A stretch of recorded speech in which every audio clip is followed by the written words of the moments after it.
Buenas tardes, mi nombre es Valeria Maranta Jiménez Zaragoza y a mí me corresponde abordar el tema de enfermedades de transmisión sexual. Lo primero que podemos visualizar es el índice, donde se ve que vamos a abordar enfermedades como clamidia, herpes, gonorrea, sífilis, molusco contagioso, virus del papiloma humano y cervicovaginitis. Antes de dar inicio como tal al tema, me gustaría hacer una pequeña introducción donde podemos saber que las enfermedades de transmisión sexual son un problema de salud pública, principalmente en los países en vías de desarrollo, debido a que el 85% de la población es sexualmente activa, por lo que el riesgo de contraer una infección se incrementa. Los mecanismos de transmisión son complejos y están ligados a grupos con prácticas de riesgo. El problema incrementa cuando las personas infectadas lo transmiten a sus parejas a través de contacto sexual sin protección. En México, las enfermedades de transmisión sexual se sitúan entre las 5 primeras causas de consulta en el primer nivel de atención médica y se encuentran entre las 10 primeras causas de morbilidad general en el grupo de entre 15 a 44 años. La primera enfermedad por abordar es la clamidia. La infección por clamidia trachomatis es una enfermedad de transmisión sexual que afecta el tracto genitourinario y que clínicamente puede presentarse como cervicitis, cistitis, uretritis, cervicovaginitis, salpingitis, enfermedad inflamatoria pélvica y el síndrome de Fitz-Curtis. En la mujer se asocia con complicaciones a largo plazo como obstrucción tubaria, embarazo ectópico e infertilidad. Y en el caso de los varones, que no es como tal lo que nos atañe en esta clase, pero condiciona orquitis y epididimitis. La clamidia trachomatis produce un espectro de manifestaciones clínicas muy similar al que ocasiona la Neisseria gonorrhoeae, como uretritis, proctitis y conjuntivitis, ya sea en hombres o en mujeres. La cervicitis en mujeres y la uretritis en hombres. Con frecuencia está producida simultáneamente por clamidia trachomatis y también la Neisseria gonorrhoeae.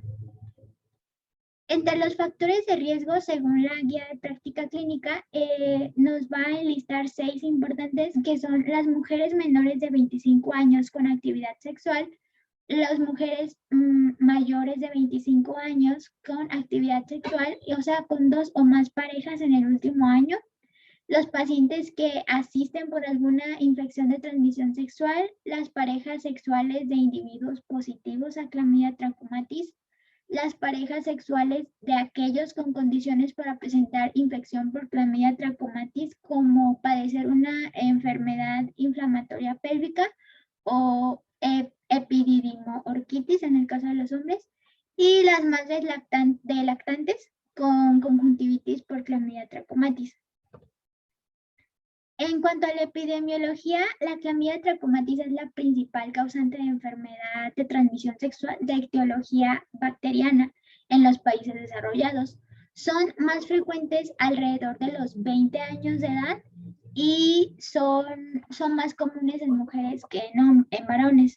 La utilización de los anticonceptivos orales y la presencia de ectopia cervical van a favorecer su transmisión y las infecciones recurrentes pues son habituales.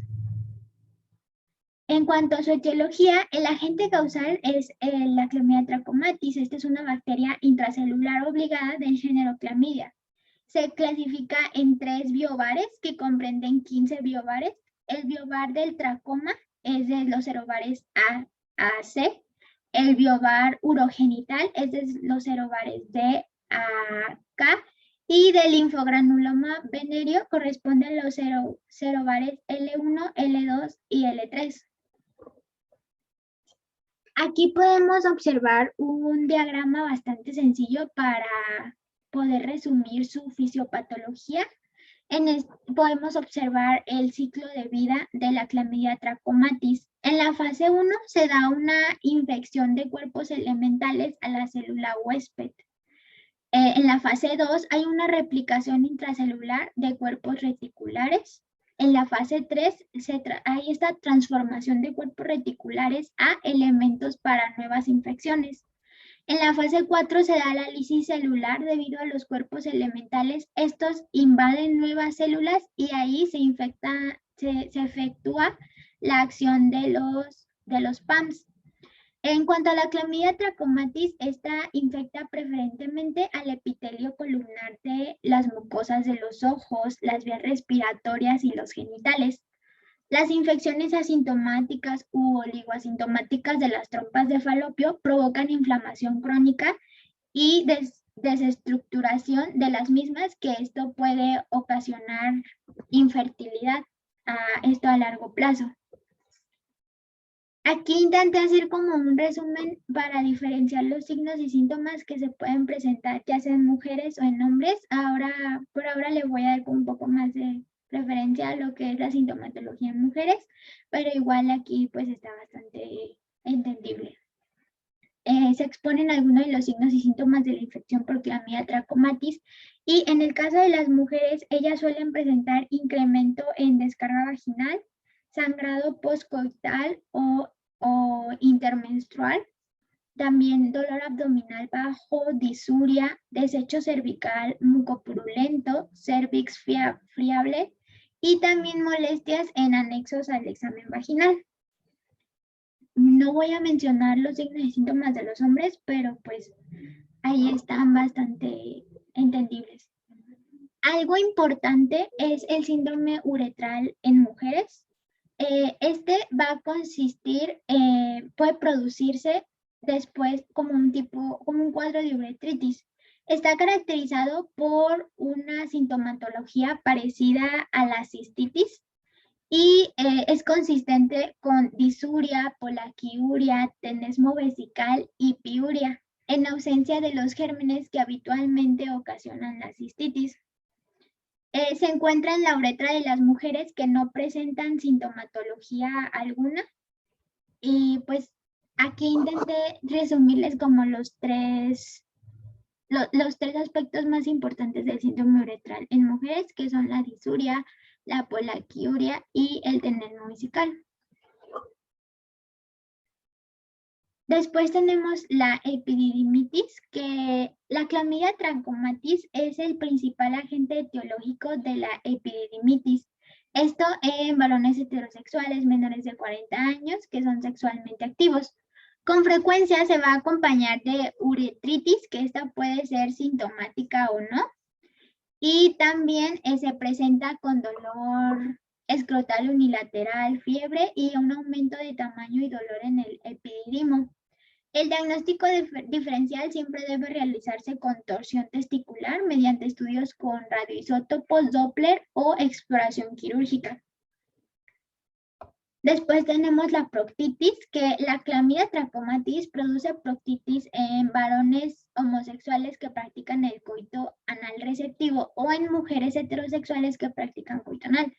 La mayoría de los casos están producidos por los serotipos L1 a L3, que son los que ocasionan el linfogranuloma venéreo, como se mencionó al inicio.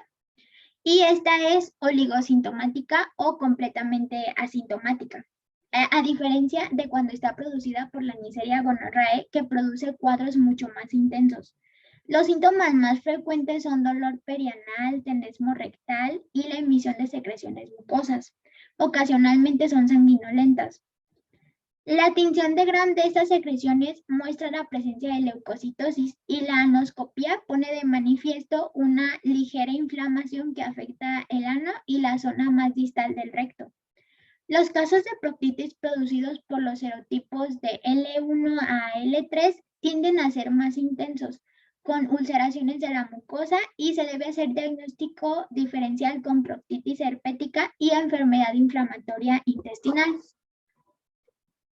Después tenemos el síndrome de Reiter, que este consta de conjuntivitis, artritis y erupciones mucocutáneas, que estas son características del síndrome de Reiter. Esto se acompaña de uretritis o cervicitis en mujeres y también gastroenteritis. Se sospecha que este síndrome tiene una patogenia autoinmune y está favorecido por factores genéticos, ya que la mayoría de las personas que presentan este padecimiento poseen antígeno de histocompatibilidad de HLA-B27. Después tenemos la cervicitis mucopurulenta, que esta es frecuente en las mujeres sexualmente activas, aunque la mayoría de las veces suele ser asintomática. El examen del cuello del útero con espéculo pone de manifiesto algunos signos importantes como el edema y la facilidad para el sangrado en la zona de ectopía cervical y la presencia de exudado mucopurulento endocervical de color amarillento con el que se detecta leucocitosis en la tinción de Gram. El examen citológico muestra un predominio de neutrófilos y también puede observarse un infiltrado inflamatorio compuesto por linfocitos, plasmocitos e histocitos. En la enfermedad inflamatoria pélvica, la clamidia trachomatis va a provocar alrededor de la mitad de los casos de enfermedad inflamatoria pélvica y esta se produce como consecuencia de la diseminación intraluminal del microorganismo por todo el aparato genital femenino. A partir de una cervicitis se produce sucesivamente una endometritis, luego una salpingitis y luego una peritonitis pélvica. Entre las manifestaciones clínicas de enfermedad inflamatoria pélvica, que fueron las que solo les señalé aquí porque siento que son las más características, están el dolor hipogástrico y la metrorragia. Cuando la enfermedad inflamatoria pélvica está producida por Neisseria gonorrhoeae, los síntomas suelen ser mucho más intensos que cuando está provocada por Clamidia trachomatis. Posterior, vemos la perihepatitis. Este también es llamado síndrome de Fitz-Cortis. En la mayoría de los casos es producida por Clamidia trachomatis. Esto ocurre en mujeres sexualmente activas y clínicamente se presenta como un cuadro agudo o subagudo de dolor en el hipocondrio derecho y fiebre. El diagnóstico diferencial se realiza con colecistitis aguda y en este caso es de utilidad realizar una ecografía. Pasamos a la conjuntivitis, que esta ocasionalmente se produce en adultos sexualmente activos. Se produce una conjuntivitis similar a la de los recién nacidos, que es causada por Clamidia trachomatis. Generalmente es unilateral y se manifiesta con sensación de cuerpo extraño y exudado purulento. La mucosa afectada tiene un acceso folicular, sería como un aspecto folicular y suele acompañarse de adenopatías preauriculares. Tiene una evolución lenta, tiene como alrededor de meses si no es tratada y esto puede llegar a afectar córnea, donde suele causar vascularizaciones y opacidades. Esta infección tiende a persistir y a recurrir si el paciente y sus compañeros sexuales no reciben el tratamiento adecuado.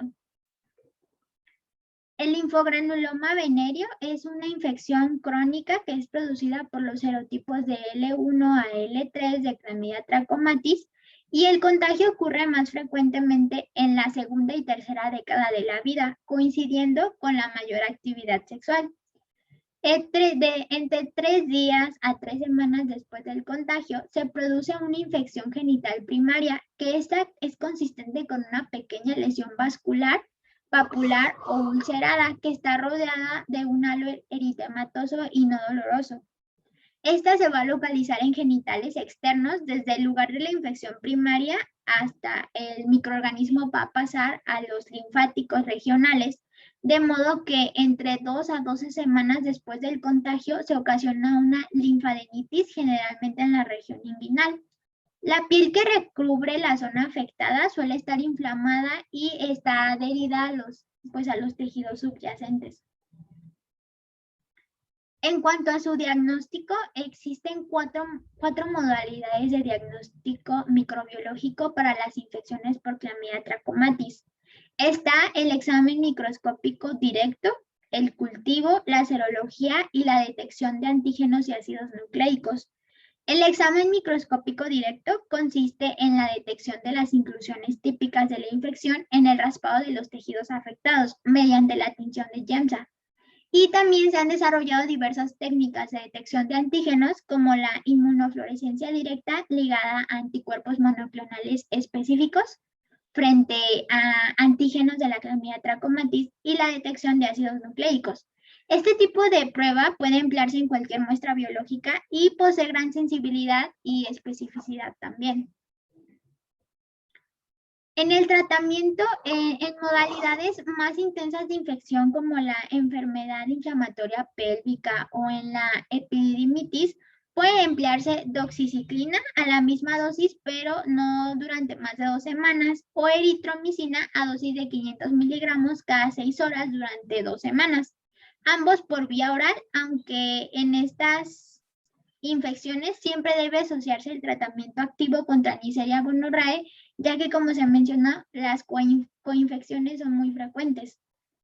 Este es el tratamiento para la infección no complicada, que consiste en acitromicina 1 gramo con dosis única, la doxiciclina con 100 miligramos 3 veces durante 7 días, 3 veces por día, el ofloxacino 200 miligramos 3 veces al día durante 7 días, y la minoclicina 100 miligramos una vez al día durante 9 días. Esto para la infección no complicada. Para la infección no complicada durante el embarazo, pues es el que ya se explicó mediante eritromicina, 500 miligramos vía oral, 4 veces al día durante 7 días. Amoxiciclina, 500 miligramos, 3 veces al día durante 7 días. Y la acitromicina, 1 gramo vía oral, como dosis única. Aquí intenté como a dar un pequeño resumen de lo que es importante señalar para clamidia trachomatis en cuanto al pronóstico y sus complicaciones. La enfermedad puede complicarse si no se administra el tratamiento adecuado. La administración del antibiótico profiláctico en mujeres con sospecha de riesgo de infección va a reducir el riesgo de salpingitis. Y una prueba negativa post-tratamiento no va a equivaler necesariamente a una curación, ya que aún puede haber transmisión al feto, por lo que se recomienda la vigilancia. Es recomendable iniciar el tratamiento sin esperar la confirmación de la infección por laboratoriales. Si es una paciente con signos y síntomas que son atribuibles a la infección por clamidia trachomatis y a sus parejas sexuales, conviene iniciar con el tratamiento. También es importante señalar que en mujeres con factores de riesgo que se sometieron o serán sometidas a un legrado, es importante, ya sea posaborto, no tratar la infección va a llevar a un riesgo aproximado de 25% de salpingitis posaborto, por lo que es necesario tomarlo en cuenta. Y para el siguiente tema, podemos continuar con herpes, que este es con el nombre de herpes se va a clasificar un conjunto de enfermedades infecciosas víricas que son producidas por distintos virus de la familia de herpes virus. Es una familia de virus de ADN que está compuesto por diferentes virus, que fundamentalmente del virus del herpes simple es el tipo 1 y tipo 2, el virus varicela zoster, el citomegalovirus y el virus de Epstein-Barr, que aquí están como abreviados, pero ya se explicará. El virus del herpes simple, el tipo 1, causa mayoritariamente el herpes labial y el de tipo 2 produce herpes genital. El virus del varicela zoster en su primera infección al organismo produce la varicela y cuando se reactiva la infección del herpes zoster. El virus de Epstein-Barr pues va a producir la mononucleosis infecciosa. El herpes genital es una enfermedad de transmisión sexual que esta es causada por el virus del herpes simple, el tipo 1 y también el tipo 2. La mayoría de los individuos no va a presentar ni signos ni síntomas o estos van a ser pues muy mínimos. Cuando hay síntomas es típica la aparición de una o más vesículas que están localizadas en los genitales internos como vagina y cervix. Los externos serían en vulva, pene, escroto y testículos, en el recto y el ano, así como en las nalgas y en la zona alta de los muslos. Las vesículas se rompen dando lugar a úlceras sensibles que en un primer episodio van a tardar de entre 2 a 4 semanas hasta su curación. Es típico que al siguiente episodio aparezca dentro de semanas o meses más tarde, pero casi siempre va a ser menos grave y con una duración más corta que el primero. En la epidemiología, la infección por el virus del herpes simple tipo 2 es más común en mujeres, ya que se está demostrado que infecta a 1 de cada 4 mujeres, en comparación con los hombres, que tienen una epidemiología de 1 de cada 5. En cuanto a sus vías y formas de contagio, la mayoría de los herpes genitales están causados por el virus del herpes simple tipo 2. Los individuos resultan infectados casi siempre durante una relación sexual con alguien que está infectado por este mismo virus, que puede o no saber que está infectado porque a veces no presentan las lesiones cutáneas visibles, como se mencionó hace un rato, pueden ser asintomáticos. El virus del herpes simple tipo 1 puede causar herpes genital, pero con más frecuencia causa infecciones en boca y labios. La infección genital puede estar causada por un contacto ya sea oral genital o genital genital con una persona infectada. Sus episodios recurren con menos frecuencia que en los producidos por el virus del herpes simple tipo 2. En cuanto a su clínica, los signos y síntomas del primer episodio suelen ser bastante pronunciados y habitualmente aparecen en las 2 primeras semanas después de la transmisión del virus. Es típico que las úlceras curen en un periodo de 2 a 4 semanas y otros signos y síntomas pueden aparecer durante el primer episodio. Puede ser una segunda erupción de vesículas y síntomas gripales, así como fiebre y un aumento en el tamaño de los ganglios de la ingle. La mayoría de los individuos con infección por el virus del herpes simple tipo 2 no suelen presentar úlceras, pueden tener solamente signos y síntomas que no alerten de la infección o confundan con otras enfermedades.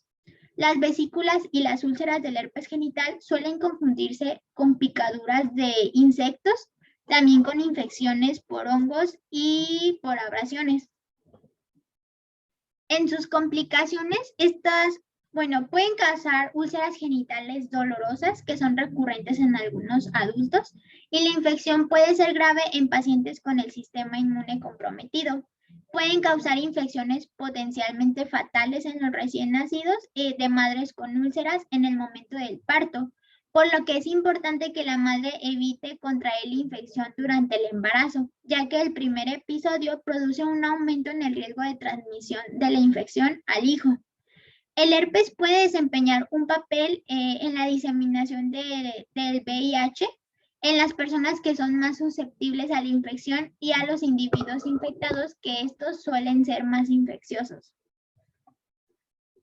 En el diagnóstico, los signos y síntomas que están asociados con el virus del herpes simple tipo 2 son muy variados y el diagnóstico más que nada es clínico y es relativamente sencillo, o así lo menciona la bibliografía. La prueba estándar para el diagnóstico del herpes es la obtención de una muestra de la úlcera en las primeras 48 horas tras la aparición de los síntomas. Pasadas las 48 horas, existe el riesgo de un resultado que pueda ser falso o negativo del cultivo, por lo que esto debido a que la úlcera comienza a curarse y no hay virus presente en ella. Los análisis de sangre buscan parámetros de infección por el virus del herpes simple tipo 1 o tipo 2 y pueden ser útiles, pero no siempre son definitivos. Así que la clínica es como lo más importante en el diagnóstico. Aquí les presento una tabla que compara los análisis de sangre para el diagnóstico de la infección por virus del herpes simple. Pueden comparar los resultados en cuanto a los anticuerpos detectados, la sensibilidad, la especificidad, el tiempo para el resultado y si puede o no realizarse durante el embarazo. Cuanto al tratamiento, ningún tratamiento va a conseguir erradicar el virus del organismo. Sin embargo, la medicación antiviral puede acortar y prevenir los episodios durante el periodo en el que se toma la medicación. En esta tabla se presentan tratamientos antivirales orales para herpes genital. Esto va a incluir fármacos como el aciclovir, el famciclovir, y el valaciclovir. Esos serían como los más importantes. Posteriormente podemos pasar a gonorrea, que según la CENETEC es la condición de ser infectado con el diplococo gram negativo Neisseria gonorrhoeae. Los sitios principales de infección son las membranas mucosas de la uretra, endocervix, recto, faringe y las conjuntivas. La transmisión se produce por inoculación directa a las secreciones infectadas de una membrana mucosa a otra. En cuanto a su epidemiología, tenemos que la población más afectada son los hombres de 20 a 24 años de edad y las mujeres de entre 15 a 19 años de edad. Las tasas de infección suelen ser más altas en las mujeres que en los hombres y comúnmente está acompañada por Clamidia trachomatis. Sus factores de riesgo, las personas con riesgo son aquellas que presentan antecedentes de contacto sexual con una persona con infección gonocócica, ya sea confirmada o sospechosa, un residente de una zona con una alta prevalencia de gonorrea o de un alto riesgo de resistencia a los antimicrobianos y además sin protección, y antecedentes de infección gonocócica y de otras enfermedades de transmisión sexual. Esto también incluye el VIH. Así como sexoservidores y sus parejas sexuales, jóvenes que son sexualmente activos, que son menores de 25 años y que están en condición de calle o que pertenecen a grupos de población sin hogar, los hombres homosexuales que no usan protección y tienen múltiples parejas sexuales, y el periodo de incubación de la infección por Neisseria gonorrhoeae es de 2 a 7 días. En su etiología, la Neisseria gonorrhoeae es una cocácea gram negativa que se agrupa en pares, es decir, en diplococos, con lados adyacentes, aplanados y con una apariencia de granos de café. Se considera un patógeno humano obligado que puede crecer y multiplicarse en las mucosas. Esto incluye el cervix, el útero y las trompas de falopio en las mujeres, así como en la uretra masculina. También puede concentrarse en boca, faringe y ano. En su fisiopatología, la Neisseria gonorrhoeae, como un patógeno genitourinario, coloniza la superficie de la mucosa del tracto genital. Crece bajo condiciones de disponibilidad limitada de hierro y también logra evadir la respuesta inmune del hospedero. El gonococo expresa su primer nivel de patogenicidad al adherirse a la superficie de los epitelios, el uretral, el endocervical y así como el vaginal, e incluso a los espermatozoides y a las células epiteliales no ciliadas que recubren las trompas de falopio. Un dato importante es la pilina, que esta es una proteína de superficie que está asociada con la adherencia. Se encuentra organizada como un multímero en forma de estructura capilar sobre la superficie de la bacteria. Existen 3 mecanismos por los cuales la Neisseria gonorrhoeae evade a los fagocitos. Los 3 más importantes se los voy a resumir. El primero consiste en que el gonococo puede expresar antígenos de superficie antifagocíticos. El segundo, que el gonococo puede expresar antígenos de superficie que imitan a los antígenos naturales del huésped, así del hospedero. Así la bacteria puede evadir el reconocimiento por el hospedero. Es el síntoma, bueno, sí, esos serían como los 3 más importantes, los que se señalan como, pues sí, como más representativos según la guía de práctica clínica. En la clínica tenemos que los gonococos infectan las mucosas de las vías genitales, el recto y la faringe, y esto dependiendo de las prácticas sexuales de los individuos. Y por lo tanto, esto puede producir casos de infecciones no complicadas o supuración aguda que puede culminar en invasión tisular, lo que ocasiona inflamación crónica y fibrosis. Como tal, se dividen, igual puse los signos y los síntomas tanto de hombres como de mujeres. Aquí pues lo más importante es el de mujeres. En cuanto a su cuadro clínico, la infección va a ser asintomática en las mujeres y sintomática en los hombres, eso es importante. Esto solo para puntualizar, les voy a mencionar las alteraciones en el hombre, que cuando se trata de una infección uretral, comúnmente causa secreción o disuria. Esta va a comenzar de 2 a 5 días después de la exposición y la infección puede ser asintomática. En la mujer, la infección en el endocervix es frecuentemente asintomática y hay un aumento o alteración en el flujo vaginal. El síntoma más común va a ser el dolor abdominal bajo y este puede estar presente en la infección uretral causando disuria. Las manifestaciones en los infantes o los neonatos son oftalmia neonatal, conjuntivitis, sepsis, infección gonocócica diseminada, que esta se va a manifestar mediante artritis, dermatitis, endocarditis y meningitis. En cuanto a las manifestaciones en las mujeres, los gonococos van a infectar las mucosas de las vías genitales, el recto y la faringe.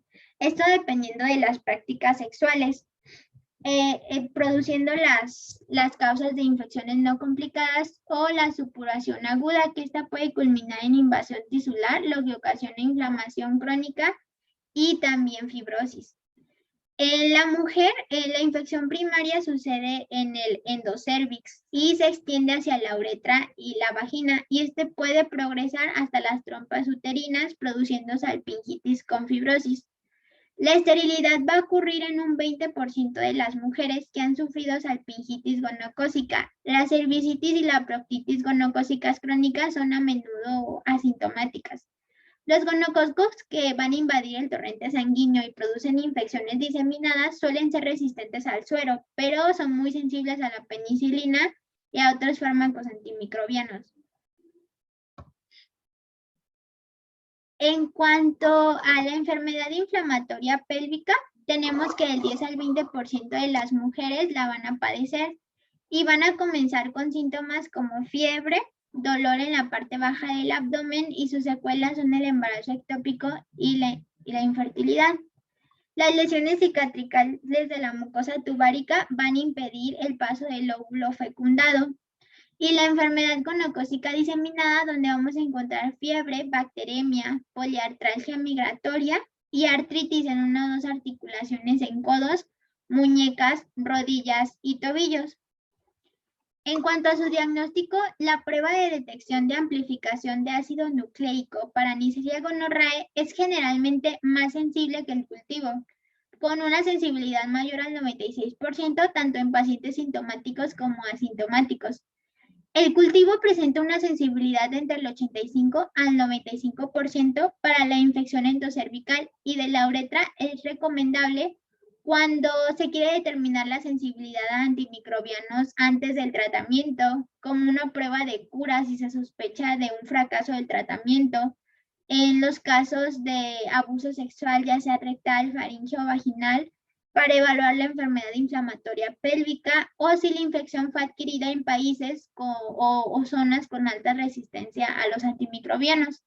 La Neisseria gonorrhoeae también puede ser visualizada por microscopía de muestras de la mucosa no genital bajo tinción de Gram. En cuanto a su tratamiento, tenemos que la infección gonocócica anogenital en adultos se puede tratar con ceftriaxona 500 miligramos intramuscular en dosis única, añadiendo una citromicina de 1 gramo vía oral en dosis única. La infección gonocócica diseminada se trata con ceftriaxona 1 gramo que puede ser intramuscular o intravenosa cada 24 horas. Y la enfermedad inflamatoria pélvica gonocócica la vamos a tratar con ceftriaxona 500 miligramos intramuscular en dosis única, más doxiciclina 100 miligramos vía oral 2 veces al día, más metronidazol 400 miligramos vía oral 2 veces al día durante 14 días. En cuanto si se tratara de una infección faríngea gonocócica, se trata con ceftriaxona 500 miligramos intramuscular en dosis única, a más acitromicina 1 gramo vía oral a dosis única. Si se tienen antecedentes de alergias, puede ser espectinomicina, 2 gramos intramuscular, una sola dosis, está unado a acitromicina, 1 gramo, vía oral en dosis única. Si es embarazo y lactancia, es ceftriaxona 500 miligramos intramuscular, dosis única, más acitromicina 1 gramo, vía oral, igual dosis única. En los recién nacidos, se puede tratar con ceftriaxona de 25 a 50 miligramos por kilo y la dosis máxima no debe exceder los 125 miligramos. Ya podemos continuar con la siguiente patología, que es sífilis. La sífilis es una infección sistémica que es producida por el Treponema pallidum. Esta se transmite por vía sexual, tanto por sexo oral, vaginal o anal. La transmisión vertical se puede dar en los primeros 4 años tras la infección, con una mortalidad fetal de más del 30 al 40%. Es una infección que sin tratamiento evoluciona en diferentes fases según el tiempo transcurrido, desde la infección hasta el diagnóstico, y se puede clasificar como sífilis precoz o tardía.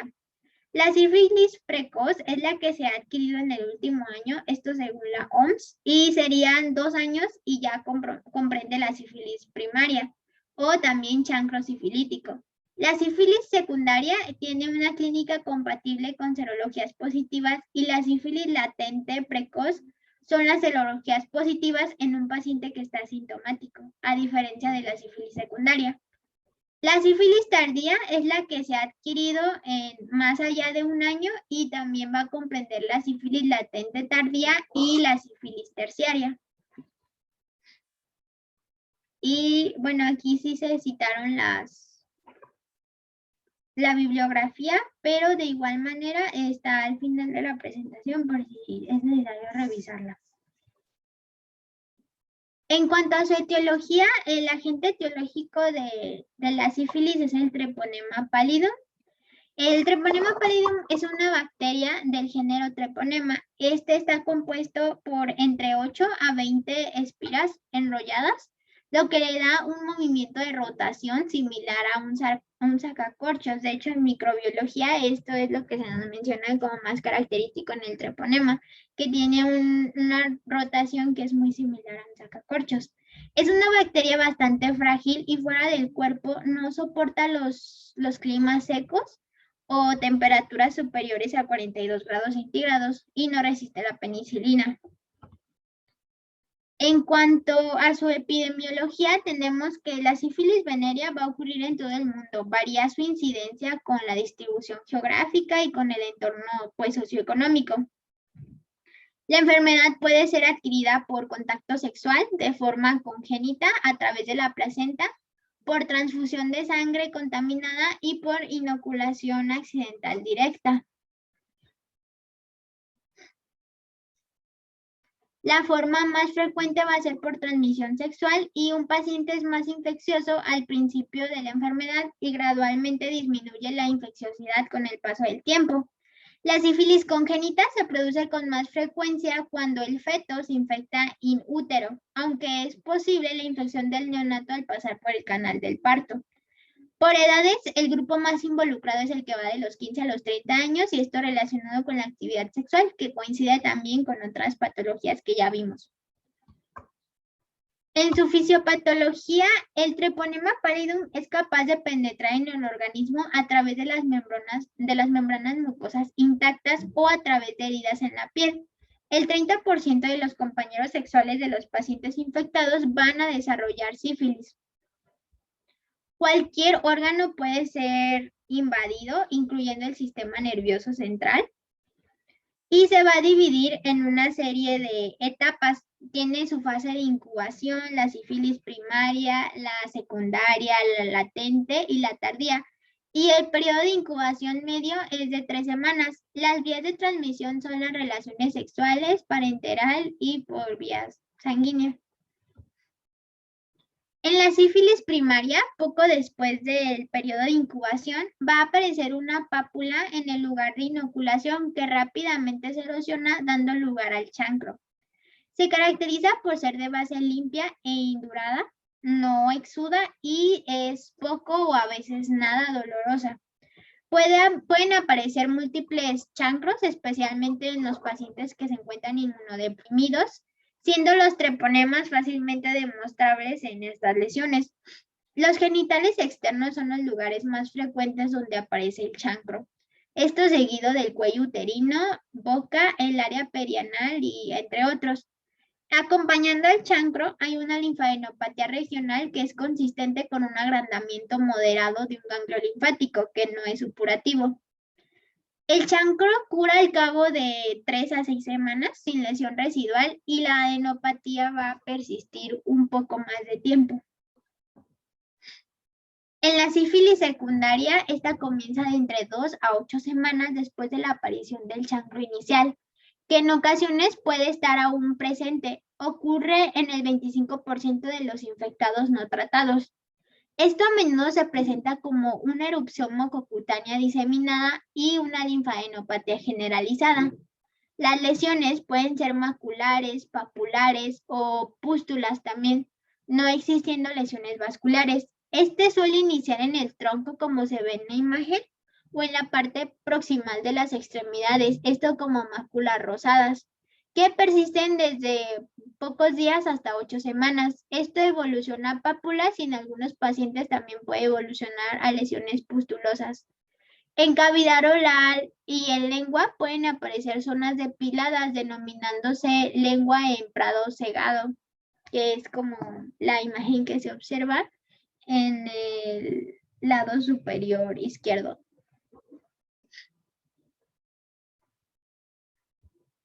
Luego tenemos lo que sería la sífilis latente, que esta es cuando hay una ausencia de manifestaciones clínicas. Esto no implica una falta de progresión de la enfermedad, pero durante la cual las pruebas antitreponémicas específicas sí resultan positivas, a pesar de que el paciente se encuentra asintomático. Puede producirse una recaída, por lo tanto, el paciente es infeccioso. Es más frecuente en el primer año y cada recurrencia pues va a ser menos florida. Luego tenemos la sífilis tardía o terciaria, que esta es una enfermedad latente progresiva que puede afectar a cualquier órgano y producir enfermedad clínica de entre 20 a 40 años después de la infección inicial.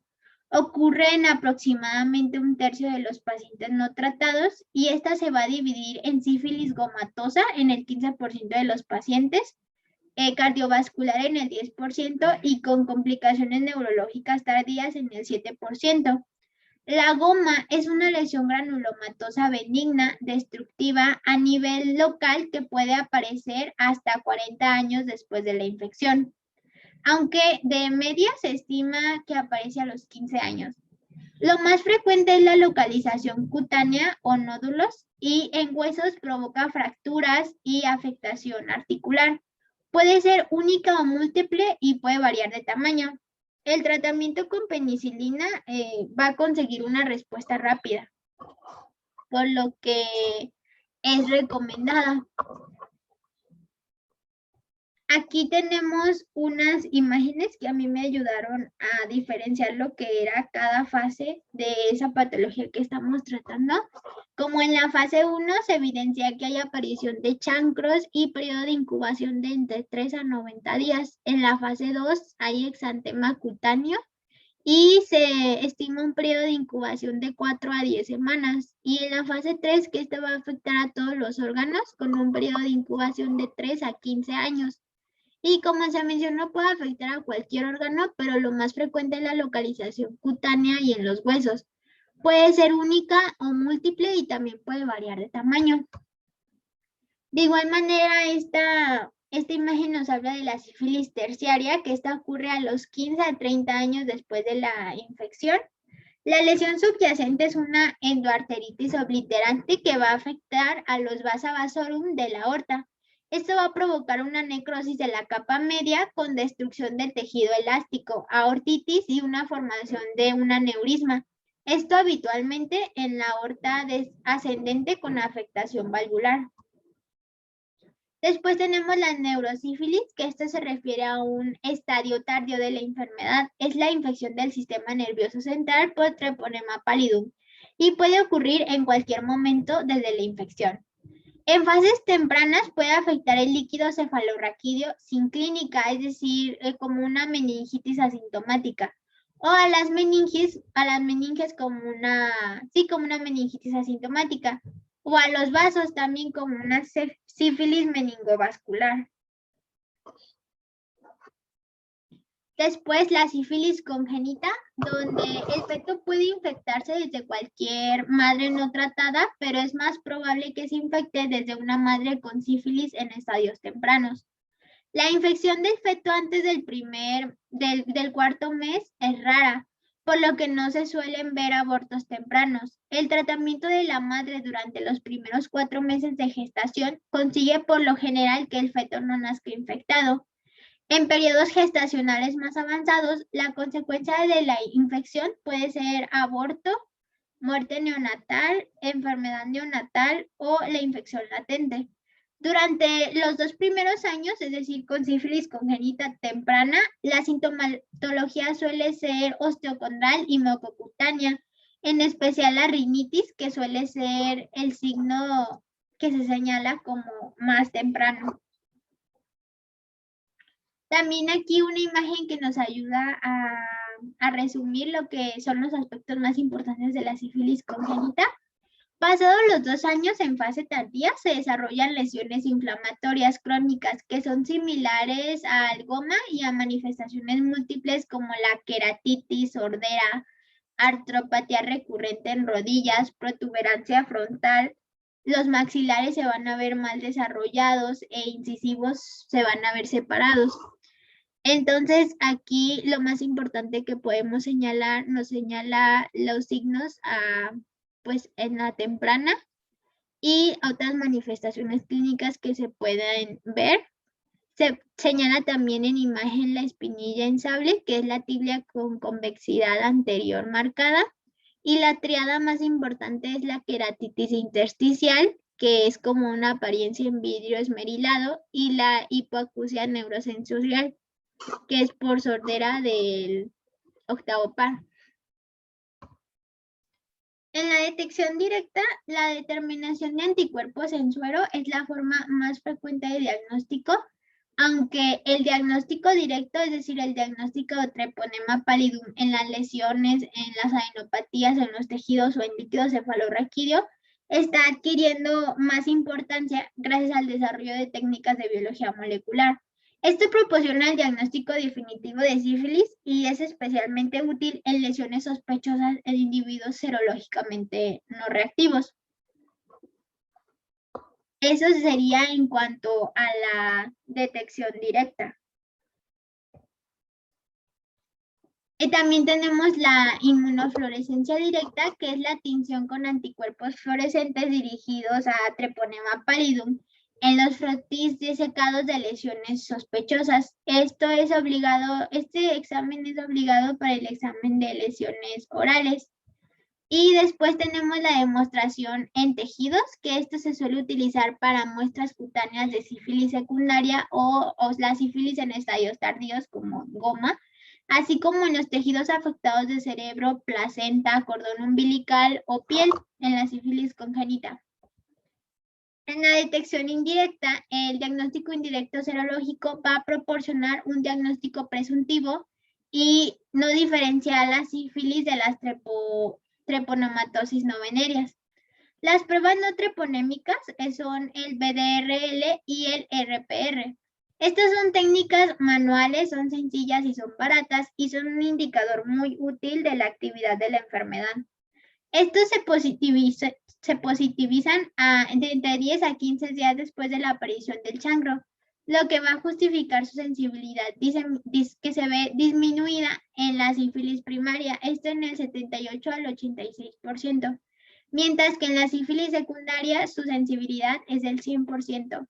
En la sífilis latente también es cercana al 100% y va a disminuir en la terciaria al 70%. El BDLR es una microfloculación que debe observarse al microscopio y las muestras que son aceptables para este estudio son suero y el líquido cefalorraquídeo.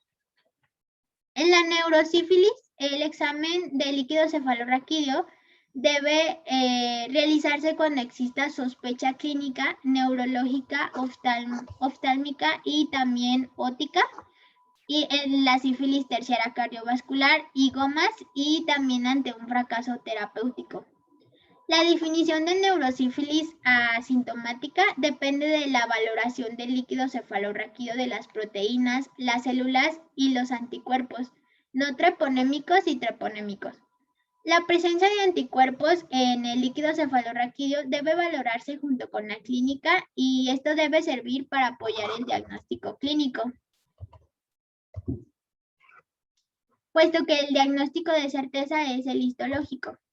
La técnica de elección va a ser el BDLR, que este es más sensible que el RPR, pero ambos son poco sensibles, por lo que un resultado negativo no incluye neuroluz.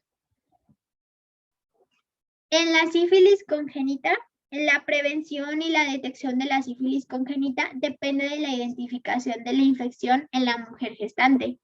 Es fundamental investigar cualquier sospecha de sífilis activa durante la gestación para así asegurar un correcto tratamiento, su monitorización y el control del neonato al nacimiento.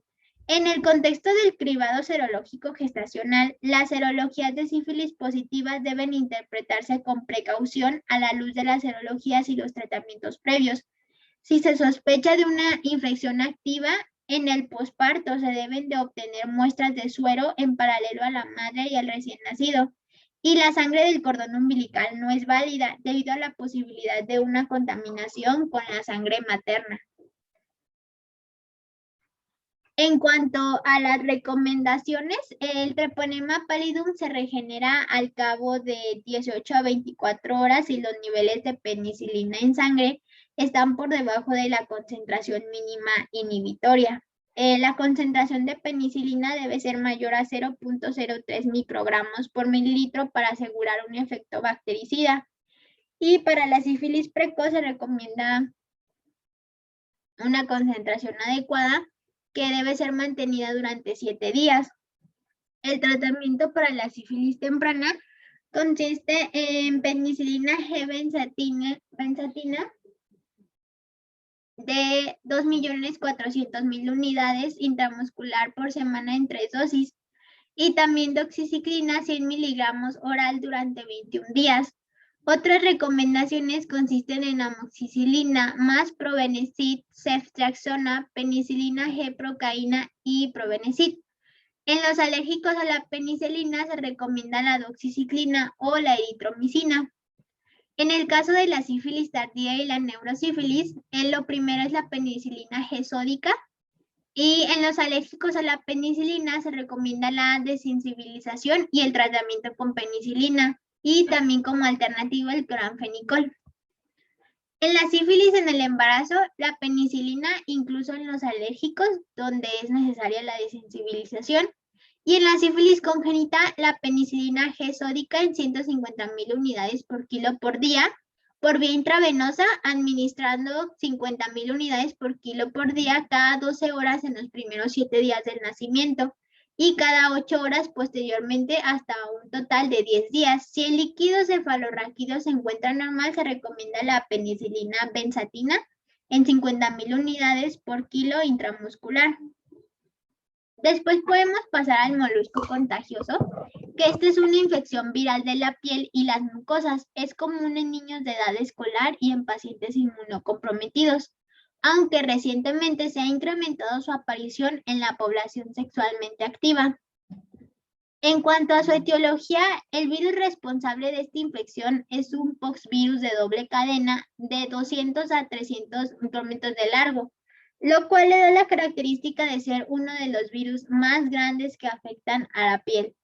El molusco contagioso afecta a poblaciones de todo el mundo y también ha sido observado en otras especies como los primates y los canguros. De acuerdo a las estructuras del DNA, se ha clasificado en el tipo 1 en el tipo 1A, 2 y 3. Los tipo 1 y 2 son los más prevalentes. Observarnos el tipo 1 en niños y el tipo 2 tiende a presentarse por transmisión sexual y en pacientes adultos. En su epidemiología, la infección es transmitida por contacto físico, fomites o autoinoculación. Es una enfermedad de transmisión sexual presente en jóvenes y en general en la población sexualmente activa.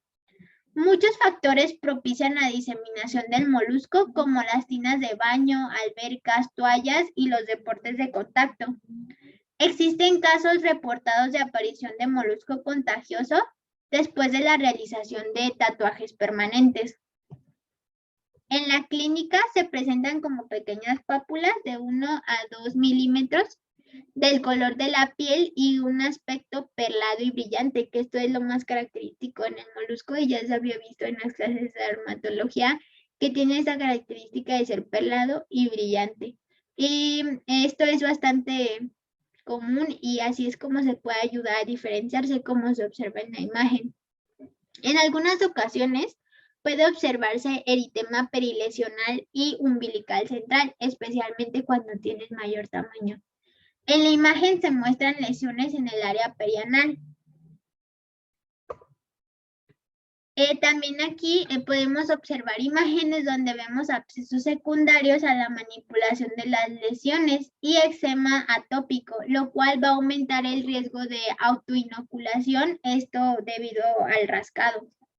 Generalmente las lesiones van a ser asintomáticas. Los pacientes con VIH tienden a desarrollar lesiones gigantes y tras un periodo de incubación de 6 a 8 semanas se desarrollan en los puntos de inoculación pápulas translúcidas hemisféricas de superficie lisa y centro, que este va a ser ligeramente deprimido, en el que suele observarse un orificio a través del cual se puede extrudir un material blanquecino y cremoso.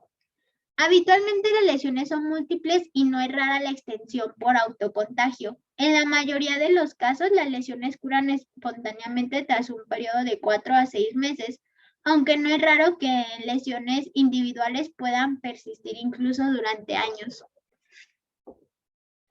En la histopatología, usualmente el diagnóstico es clínico, pero la citología puede ayudar en casos de duda en el diagnóstico. En esta se encuentra la presencia del cuerpo del molusco, que es conocido como cuerpo de Henderson-Patterson, que se van a observar cuerpos grandes, basófilos ovoidales, anucleados con una apariencia vítrea homogénea y con cuerpos de inclusión que derivan de la replicación viral que toma lugar en el citoplasma que los contiene. Histológicamente, se observa una invaginación de la epidermis hacia la dermis y muchas células epidérmicas contienen inclusiones intracitoplasmáticas grandes, redondas y homogéneas, en forma de lóbulos múltiples y compactos. Estos corresponden al cuerpo del molusco. Y en la dermis circundante se encuentra la reacción inflamatoria leve. En la histología se va a observar acantosis de la epidermis, lóbulos piriformes, células voluminosas, redondeadas, conteniendo el cuerpo de inclusión intracitoplasmático hialino y eosinófilo. Y aquí en la diapositiva intenté ponerles una imagen que fuera característica de la histopatología y les va a señalar los 3 puntos importantes que se deben observar, que son la acantosis de la epidermis, los lóbulos piriformes y las células voluminosas y redondeadas. En el diagnóstico diferencial, las lesiones de molusco contagioso deben diferenciarse de verrugas víricas, que en general son lesiones más queratóxicas y que carecen de la morfología hemisférica y translúcida que es característica del molusco contagioso. En los pacientes con SIDA ocurren diversas infecciones micóticas diseminadas como la criptococosis y la histoplasmosis, o algunas infecciones bacterianas como la angiomatosis bacilar, que estas pueden ocasionar lesiones cutáneas muy similares a las del molusco contagioso. El estudio histopatológico de una de las pápulas nos va a permitir descartar el molusco contagioso y el posterior cultivo establece el diagnóstico concreto para el tipo de infección. En el tratamiento existen diferentes modalidades. pero el más adecuado depende a la edad del paciente, el caso clínico y la localización de las lesiones. El primero es la extracción, que este consiste en eviscerar la lesión usando un instrumento punzante o cortante como una aguja de insulina, la punta de una hoja de bisturí o una lanceta. Esto se logra realizando una pequeña incisión en la superficie de la lesión y extrayendo el cuerpo de la lesión. Este procedimiento puede realizárselo el mismo paciente a menos que las lesiones se encuentren en genitales. En ese caso la debe de realizar el médico. La crioterapia, el nitrógeno líquido, es un método usado muy frecuentemente para el tratamiento de este padecimiento. Es un método eficiente, rápido y relativamente menos doloroso que otros tratamientos. Este consiste en la aplicación de nitrógeno durante algunos segundos sobre las lesiones y este tratamiento es realizado por el médico. Se debe realizar cada 3 semanas hasta que ya no aparezcan lesiones nuevas. Después tenemos el curetraje, que consiste en remover los moluscos mediante una curetra con o sin electrofulguración, esto con bajo voltaje. Se puede aplicar anestesia tópica en gel con lidocaína 25 miligramos y prilocaína 25 miligramos 30 minutos antes de que se realice el procedimiento. Esto para disminuir las molestias, especialmente cuando el procedimiento se realiza en personas que son sensibles al dolor. Después tenemos el virus del papiloma humano, que en su etiología el VPH es un virus ADN de cadena circular con 800 pares de bases, el cual no cuenta con envoltura, sino con un núcleo cápside proteico. Este proviene de la familia Paporoviridae, que afecta células escamosas del epitelio del tracto genital bajo, esto como vagina, vulva, cuello, ano cuello uterino y ano, así como el epitelio oral y el nasal también. En su epidemiología es la enfermedad de transmisión sexual más común en el mundo. La incidencia en el mundo aproximadamente es del 10% y durante toda la vida el riesgo de exposición a la infección es de un 50 a un 80%. Esto varía de acuerdo a la edad, la localización geográfica y la frecuencia del tamizaje. Actualmente 20 millones de personas están infectadas y se estima que van a existir más de 6 millones de nuevos casos al año. Se sugiere que 3 de cada 4 personas que tienen relaciones sexuales se van a infectar por VPH en algún tiempo de su vida. Y la infección persistente con VPH de alto riesgo es reconocida como la causa de cáncer cervical y sus lesiones precursoras. Para que se dé la transmisión sexual con la piel genital, mucosas o líquidos corporales de una pareja, esto por lesiones verrucosas. En su clasificación, actualmente se han identificado alrededor de 200 genotipos del VPH, de los cuales 30 tipos son causantes especialmente de las infecciones anogenitales. Los genotipos son clasificados como de alto riesgo y de bajo riesgo según su potencial de malignidad. Los considerados carcinogénicos son los tipos 16, 18, 31, 33, 35, entre otros, que ahí los menciona en los de alto riesgo. Y estos pueden observarse en la imagen. Y los tipos de VPH de bajo riesgo son los de 6, 11, 40, 42, 43, 44, 40, 54 y 55, entre otros. Y en esta imagen podemos observar la fisiopatología del VPH, que su ciclo de infección va en estrecha relación con la forma de diferenciación de su hospedador natural, que es el queratinocito. El VPH va a penetrar en las células suprabasales del epitelio cervical, donde por transcripción y por represión viral de sus agentes, de sus genes tardíos, que son L1 y L2, que son los inmunogenes más poderosos que el VPH sintetiza, esta represión va a permitir que el virus se escape del reconocimiento y la vigilancia inmune del huésped. Como el VPH va a afectar a los queratinocitos, no puede alcanzar los órganos linfoides regionales y a las células de Langerhans a cargo de la inducción de la inmunidad de células T, que esta es dependiendo de una vez infectadas con VPH, estas no demuestran la expresión genética viral. Después tenemos la clínica, que la forma clínica de la infección genital por el VPH es variable y puede ir desde estados asintomáticos con resolución espontánea hasta la presentación de procesos cancerígenos. Dentro de las manifestaciones clínicas comunes destacan los condilomas acuminados, también llamados verrugas genitales o anogenitales, que estas son lesiones proliferativas benignas que generalmente son múltiples, de color rosado o blanco grisáceo. A veces están pigmentadas y en su superficie se pueden encontrar proyecciones filiformes o papulomatosas. Por lo general, estas lesiones son exofíticas, son sensibles o pediculadas, pero también pueden ser aplanadas.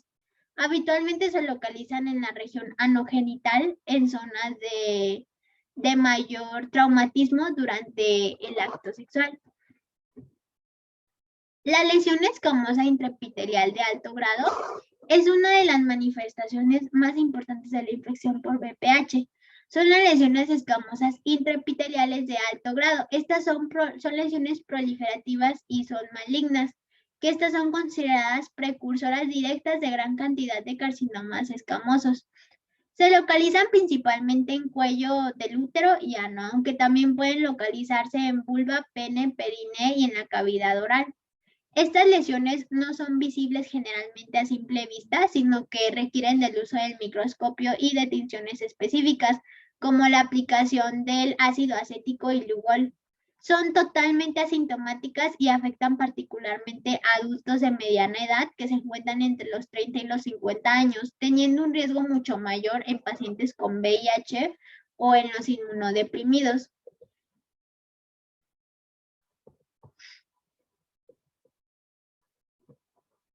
En cuanto a su diagnóstico,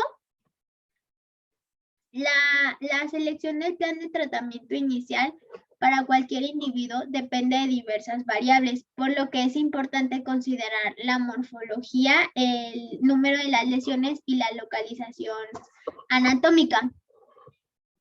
En el diagnóstico, el método diagnóstico más ampliamente usado para la detección del VPH es la citología, que esta es conocida como prueba de Papá Nicolau. La presencia de coilocitos es el indicador clave de una infección por VPH.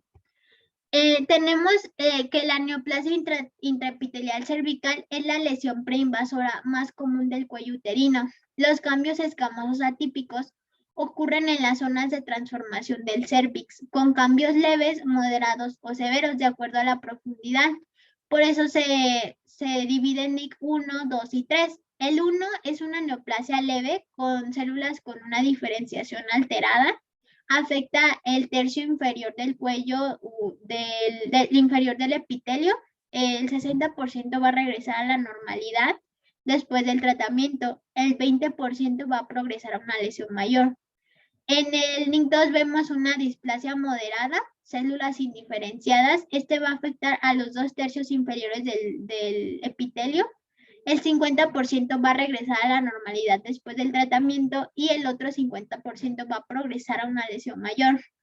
Y el NIC3 ya es una displasia grave, es un carcinoma in situ con células indiferenciadas, que este va a afectar a más de los 2/3 inferiores del epitelio.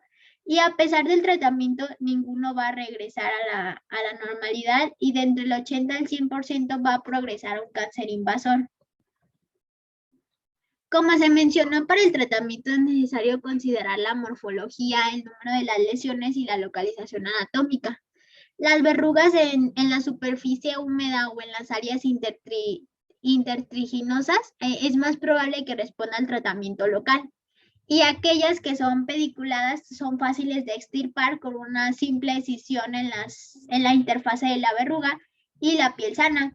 Verrugas múltiples y muy queratinizadas van a requerir con frecuencia la terapia ablativa.